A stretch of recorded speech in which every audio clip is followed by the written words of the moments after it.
अस्सलामुअलैकुम, क्या हाल चाल है आप सबके। मैं भी बिल्कुल ठीक ठाक, आप सबकी दुआओं से और उम्मीद है कि आप सब भी अपने अपने घरों में खुश होंगे और खैरियत से होंगे। तो अभी हो रहा था सुबह ही सुबह का टाइम, क्योंकि आज जो है मैं काफ़ी जल्दी उठ गई थी बच्चों को स्कूल भेज। खैर मैं तो रोज़ाना ही उठती हूँ, लेकिन जो है ना आज मैं सोई नहीं थी बच्चों को स्कूल भेजने के बाद। और हस्बैंड भी मेरे जल्दी उठ गए थे, क्योंकि आज थोड़ा सा जो है हमें थोड़ा मसरूफ़ियत भी थी। और सेकंड ये था कि बच्चों के जो है ना आजकल स्कूल इस तरह चल रहे हैं कि 3 दिन जो है ना जहांगीर का स्कूल होता है, 3 दिन इबाद का होता है, यानी कि स्ट्रगल लाइफ जो है ना और ज़्यादा बढ़ चुकी है। और मेरे लिए जो है अब ज़्यादा रूटीन जो है वो टफ़ हो चुकी है, क्योंकि जो सैटरडे की छुट्टी मिलती थी तो वो भी जो है ख़त्म हो गई है। और यहाँ मैं जो है अपने हस्बैंड के लिए बना रही थी चिल्टन प्योर का व्हीट पॉरेज, और इनका जो है ना आज दिल कर रहा था मीठा दलिया खाने का। तो मैंने सिंपल इसको दूध में ही पकाया है, और बाद में मैंने इसमें शक्कर डाल दी थी। अगर आप चाहते हैं तो इसमें शहद भी डाल सकते हैं, या फिर गुड़ भी डाल सकते हैं। जिस चीज़ से आप इसको मीठा करना चाहें आप उसको दें, और बच्चे बड़े सब खाएं, काफ़ी ज़्यादा हेल्दी होता है। और अगर आप लोग इसको बाय करना चाहते हैं तो डिस्क्रिप्शन में मैं लिंक दे दूँगी, आप इसको घर बैठे मंगवा सकते हैं। और साथ में ही अगर आप 10 गुड का कोड लगाएंगे तो आपको ये देसी घी या फिर और भी जो इनकी चीज़ें हैं, आपको ये सब जो है डिस्काउंट के साथ घर बैठे मिल जाएंगी। तो अभी बनाऊँगी मैं बाकी का नाश्ता, यानी कि अभी हस्बैंड ने आधा नाश्ता किया है, आधा नाश्ता अभी बाकी है। तो अभी बन रहा है पराठा। और अभी क्या डिसाइड हुआ, अभी ये डिसाइड हुआ था कि भाई एक ही पराठे में आधा मैं खाऊँगी और आधा ही जो है ना मेरे हस्बैंड खा लेंगे। और साथ में अपने लिए मैं अंडा बना रही थी। तो जो लोग मुझे पहले से देखते हैं ना, उनको पता है कि मैं जर्दी नहीं खाती हूँ। मुझे जर्दी को देख के ना कुछ होता है, और मुझे जर्दी का यकीन करें अभी तक मुझे जायका भी नहीं पता कि कैसी होती है वो खाने में, क्योंकि मुझे देख कर ही उसको पता नहीं किस तरह सा फील होता है ना, तो मैं खाती ही नहीं हूँ। तो अब आप लोग कहेंगे क्या मैं उसको ज़ाया करती हूँ। मैं इसको ज़ाया बिल्कुल नहीं करती। मैं क्या करती हूँ कि उसको फ्राई करके जो है ना कौवों को दे देती हूँ। तो हमारे यहाँ जो है ना बाहर मुंडेर के ऊपर आके बैठते हैं कौवे वगैरह, तो वो शौक से खा लेते हैं। या फिर अगर कभी ऐसा नहीं करती तो फिर अपने बच्चों का जो ऑमलेट बनाती हूँ ना उसमें उसको ऐड कर देती हूँ। तो बच्चे तो खैर शौक से खा लेते हैं, और बच्चों के लिए हेल्दी भी होती है ना। लेकिन साथ में जो ना मैं एक हरी मिर्च ज़रूर तलती हूँ, और वो किस तरह से कि बीच में बस सिंपल कट लगाती हूँ, नमक भरती हूँ और खा लेती हूँ। इतनी कोई यमी लगती है ना ये सुबह ही सुबह पराठों के साथ। और ये जो आदत है ना मुझे पापा को देख कर आई है थे। अभी नाश्ता करने के बाद मैं दोबारा आ गई थी अपने किचन में, और मैं आज बना रही थी दोपहर के खाने में आलू कतलियाँ, क्योंकि मुझे आज जो है जल्दी फ्री होना है, क्योंकि शाम को जो है मेरी सास की जो है वो बरसी है, और छठी बरसी, यानी कि 6 साल हो गए उन्हें हम सबसे जुदा हुए हुए। तो बस मैं अभी जल्दी जल्दी खाना बना रही हूँ ताकि फिर मैं जो है नीचे चली जाऊँ। तो वैसे तो इतना टाइम हो चुका है मेरी सास को जो है हम सबसे जुदा हुए हुए, लेकिन अभी भी जो है ना यकीन करें कि जब आज का दिन आता है ना तो इतना कोई दुख होता है, और सब कुछ हमारी जो है ना आंखों के सामने जो है ना फिर से आ जाता है। क्योंकि माँ बाप जो चीज़ होती है उनका कोई रैमुल बदल नहीं होता। और ख़ासतौर पर मेरे हस्बैंड के लिए बहुत ज़्यादा टफ टाइम जो है ना वो दिन भी बहुत ज़्यादा हार्ड था, लेकिन आज भी जो है ना ये काफ़ी ज़्यादा एकदम बस खामोश हो जाते हैं। तो बस मेरी कोशिश होती है कि आज के दिन जो है ना मैं इनसे ज़्यादा बातें करती रहूँ, इनको अकेला ना छोड़ूँ। क्योंकि होता है ना कि इंसान जितना अकेला बैठता है तो फिर ज़्यादा सोचें दिमाग में आती हैं, फिर इंसान थोड़ा सा डिप्रेशन की तरफ चला जाता है। और माँ बाप तो चीज़ ऐसी है कि माँ बाप को आप कभी नहीं भूल सकते। जैसे औलाद को नहीं भूल सकते ना माँ बाप, ऐसी अच्छी फरमाबरदार जो औलाद होती है ना वो भी अपने माँ बाप को कभी नहीं भूलती। तो बस मेरी दुआ है कि अल्लाह पाक सबके माँ बाप को सलामत रखे, और जिनकी माँ बाप इस दुनिया फ़ानी से जा चुकी हैं अल्लाह पाक सबको जो है ना जन्नत में अच्छा और आला मुकाम दे, आमीन सुमा आमीन। तो अभी जो है ना रेसिपी थोड़ी सी पीछे रह गई है, लेकिन मैं जल्दी जल्दी बताती हूँ, क्योंकि इस रेसिपी से आलू कतलियाँ इतनी कोई यमी बनती है, इतनी टेस्टी बनती है। तो आप लोग भी इस रेसिपी को ज़रूर ट्राई कीजिएगा, और बहुत ही आसान तरीका है ना। तो देखिए यहाँ पे एक कढ़ाई के अंदर मैंने आधी प्याली जो है ऑयल लिया था, उसमें मैंने सफ़ेद ज़ीरा डाल दिया था आधा चम्मच। उसके बाद जो है 2 मीडियम साइज़ की प्याज ली थी, जिनको मैंने लंबाई में काट के डाल दिया था। 4 से 5 जो है लहसुन के जबे लिए थे, उनको मैंने लंबाई में करके काट के डाल दिया था। उसके बाद जो है 2 मीडियम साइज़ के टमाटर लिए थे, और उसके बाद जो है मसाले गए थे। तो मसालों में जो है पिसी हुई लाल मिर्चें थी, साथ में हल्दी पाउडर था और पिसा हुआ धनिया था। अब यहाँ पे मैं खड़े मसाले गरम मसाले का जो है इस्तेमाल कर रही हूँ, क्योंकि हमारे यहाँ जो आलू कतलियाँ बनती है उसमें हम गरम मसाला ज़रूर डालते हैं, लेकिन सिर्फ जो है बड़ी इलायची और थोड़ी सी काली मिर्चें, जो दालचीनी होती है और जो लौंगे होते हैं ना उसको स्किप कर देते हैं। तो इससे फ्लेवर बहुत अच्छा आता है। बहुत से लोग नहीं डालते, लेकिन हम लोग डालते हैं, और इससे बहुत ही ज़बरदस्त बनती है आलू कतलियाँ ना। और अगर आप लोग चाहते हैं तो इसमें एक जो है ना जो तेज़ पत्ता होता है वो भी डाल सकते हैं, उससे खुशबू जो है ना और ज़्यादा बढ़ जाती है। अब यहाँ पे देखिए मैंने आलूओं को डालने के बाद जो है ना पानी डाल दिया था, ताकि जो आलू हैं हमारे अच्छे तरीके से गल जाएँ। तो बस मुझे 15 मिनट लगे थे। 15 मिनट के बाद जो आलू गल चुके थे, और अब यहाँ पे नमक हस्बे ज़ायका हस्बे ज़रूरत डाल के जो है ढककर रख रही हूँ मैं हल्की आँच पर इसको, क्योंकि जो है ना मट्टी की हांडी है, मट्टी की हांडी में बहुत जल्दी जो है ना खाना पक जाता है। तो यहाँ पे देखिए 15 मिनट के बाद जब मैंने देखा था तो आलू गल चुके थे। अब मैंने यहाँ पे लंबाई के अंदर जो है अदरक काट के डाल दी है, क्योंकि लहसुन मैं पहले डाल चुकी थी, वो भी मैंने साबुत डाला था, और अदरक भी मैं साबुत डाल रही हूँ। अब आखिर में जो है इसमें हरी मिर्चें और साथ में ही जाएगा हरा धनिया। तो हरा धनिया जो है डालने से परफेक्ट एक टेस्ट आ जाता है। और हरा धनिया जब तक नहीं डलता तो इस तरह की जो डिशेज़ होती हैं वो अधूरी सी लगती हैं। और हरी मिर्ची जो है ना मैं स्टार्ट में इसलिए नहीं डालती क्योंकि वो पक पक के जो है ना खाना बहुत ज़्यादा फिर मिर्चों वाला हो जाता है। तो इसीलिए अगर आखिर में डालते हैं तो खाना इतना ज़्यादा तीखा भी नहीं होता और फ्लेवर बहुत अच्छा आ जाता है।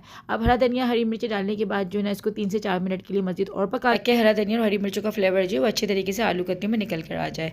और अच्छा हमारे जो है ना घर में ऐसा होता है, अम्मी के भी ऐसी ही है, मैंने बचपन से ये चीज़ देखी है। तो वही बात है कि जो आप देख रहे होते हो वो चीज़ आप भी खुद करने लग जाते हैं। तो अम्मी के घर में भी ये होता है कि जब आलू कतली अगर दोपहर में बनती है ना तो रात में हमारी कोशिश यही होती है कि हम खिचड़ी बनाएं, और खिचड़ी के साथ आलू कतलियाँ कोई इतनी ज़बरदस्त लगती हैं। तो किन किन लोगों ने जो है खिचड़ी के साथ आलू कतले को ट्राई किया हुआ है या फिर मेरी तरह वो भी शौक से खाते हैं तो मुझे कमेंट सेक्शन में ज़रूर बताइएगा। बहुत अच्छा लगता है कि जब मेरी पसंद और आप लोगों की पसंद जो है ना जब एक जैसी हो जाती है। तो खैर ये बस खाना वाना रेडी हो चुका था, बच्चे स्कूल से आ गए। तो बच्चों को मैंने एक दिन पहले जो है ना सरसरी तौर पर बता दिया था कि भाई दूसरे दिन जो है दादी जान की जो है ना बरसी है, क्योंकि मैं अक्सर बच्चों को बताती हूँ घर में अगर दावत होती है फिर मेहमान आने वाले होते हैं तो बच्चों को जो है ना पहले से अगर आप मेंटली प्रिपेयर करो तो वो अच्छी चीज़ रहती है। लेकिन ये बात जो है ना छोटा ज़्यादा है तो इसको इतना तो मालूम नहीं है, लेकिन मुझे खुद हैरत होती है कि ये इतनी कम उम्र है। और जब इसकी दादी जान का जब डेथ हुई थी तो जब इसकी एज जो है ना ये 8 महीने का था, लेकिन ये मुझे ऐसी ऐसी बातें बता रहा होता है और इस तरह से ये मोहब्बत दिखा रहा होता है अपनी दादी जान के लिए कि मुझे खुद हैरत होती है कि इतना छोटा बच्चा कैसे इसको इतनी बातें याद हैं और इसको इतनी मोहब्बत कैसे, क्योंकि ये तो इतना रहा भी नहीं है अपनी दादी के साथ। क्योंकि 8 महीने का बच्चा आप लोग समझ सकते हैं कितना छोटा होता है, लेकिन वो कहते हैं ना कि ये रिश्ते होते हैं, ये खूनी रिश्ते होते हैं जिसमें अल्लाह ताला खुद जो है ना मोहब्बत डाल रहा होता है। और जब आपके बड़े मोहब्बत कर रहे होते हैं तो बच्चों में ऑटोमेटिकली मोहब्बत आ जाती है। वरना ऐसा भी होता है कि रिश्ते हमारे पास होते हैं, सामने होते हैं, लेकिन हम मोहब्बत नहीं कर रहे होते।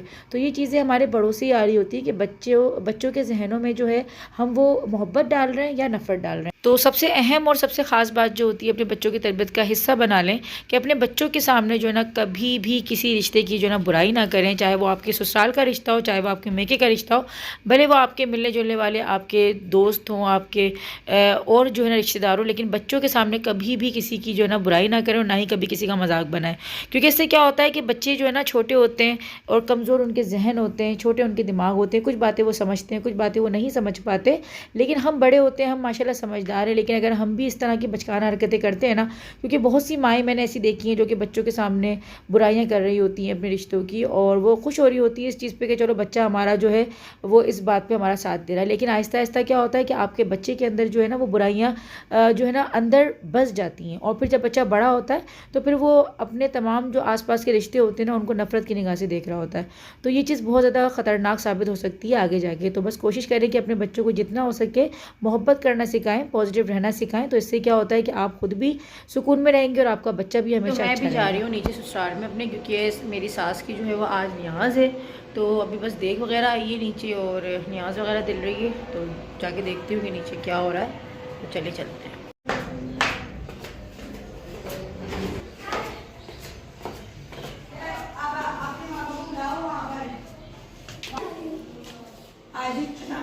वालेकुम सलाम। आ गई देख? काफी देर हो गई, देख को तो आए हुए। अच्छा बढ़ गए? बढ़ गई नहीं तो वो बच्चे मैंने भाभी का नहीं बनाया। फिर अभी जब मैं नीचे आई हूँ ना तो बिरयानी की देग आई हुई थी, मेरे फादर इन लॉ ने मंगवाई हुई है, और साथ में ही जो है ना मेरी देवरानी ने जो है खीर बनाई हुई थी। अच्छा पहले ये था कि मैं ऊपर बना लेती, लेकिन क्योंकि मेरी सास नीचे ही होती थी तो एक चीज़ यही होती है ना कि जहाँ पे इंसान रह रहा होता है तो नियाज़ अगर वहीं पर दिल रही होती है तो वो चीज़ ज़्यादा बेहतर होती है। तो ये मेरा ससुराल है, आप लोग अक्सर मेरी वीडियोज़ में देखते रहते हैं, और मेरी जो सास थी वो भी यहीं पर रहती थी।